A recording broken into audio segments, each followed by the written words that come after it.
各位棋友，大家好，这是王阵大战快棋10番棋的第9局，红方王天一，黑方郑维彤，双方仍然是对兵局互跳阵马，还是大斗内功。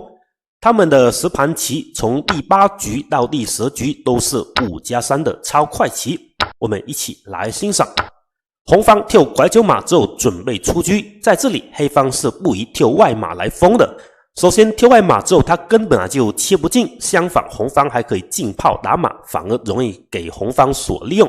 说来实战，郑维彤选择相位车直接开出。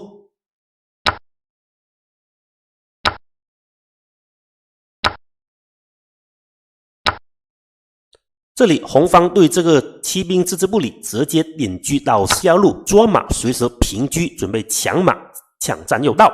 因此郑维彤来不及拱这个兵，先选择抬车右队，红方只能是对车，然后选择跳马穿弓而过，护住骑兵，随时可以平车过弓来捉黑方的2个马。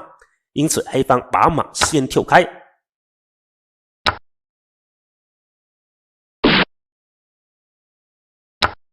此时郑维彤没有平炮打中兵，否则红方马6进5之后，这棋容易给红方所利用。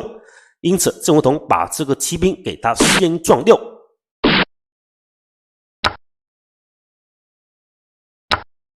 红方主动对炮，是希望把炮一对，让你这个7路马一会就脱根。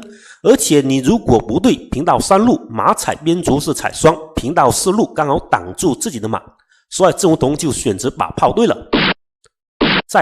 郑维彤再选择退炮打马，这棋是个试探。就是你红方这个8路马如果是随便走的话，黑方扶着一个进7卒的手段，你拱平炮一打，这样可以破掉你红方一个象。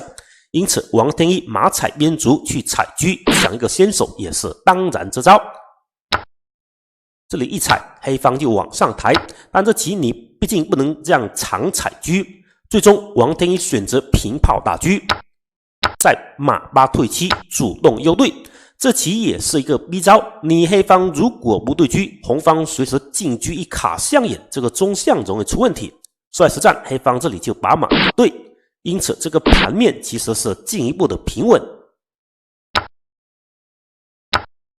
黑方5四，红方点车准备进攻黑方这个弱马，在这个盘面就是非常关键。如果说随手去动马，让红车把这个卒一扫，这棋黑方你就扛不住。在这里郑维彤是炮9平射，这棋是正招。黑方这个炮它是进可攻退可守，随时可以往下一看，你就没法压。那么红方能否平炮来拦呢？如果拦炮我没法防守，但我可以选择进攻，这样既杀马又打兵，马跑开一打兵又护住自己的马，那这棋红方反而是吃亏了。因此在这里实战红方也没有平炮来拦，他是先平车压马。郑维彤一看如果退炮一看还是比较消极，因此还是炮射进1。黑方的棋也是一个逼招，毕竟砍了马，这个马随便动吧，我就平炮打兵来打车，那红方肯定不满意，所以实战王天一也只能是接受对马。对完之后这个3兵不能给，因此兵3进1，因此这个卒一撞之后，双方这里就把车也对了。那么走到这里，双方的子力是一模一样，因此最终还是握手言和了。因此前9局以来，他们之间是平分秋色。接下来的第10局便是最后的终极一战，也是分出胜负之局。最后的第10局是他们快棋10番棋最精彩的对局了，敬请棋友们收看。本次我们就先讲到这里，谢谢。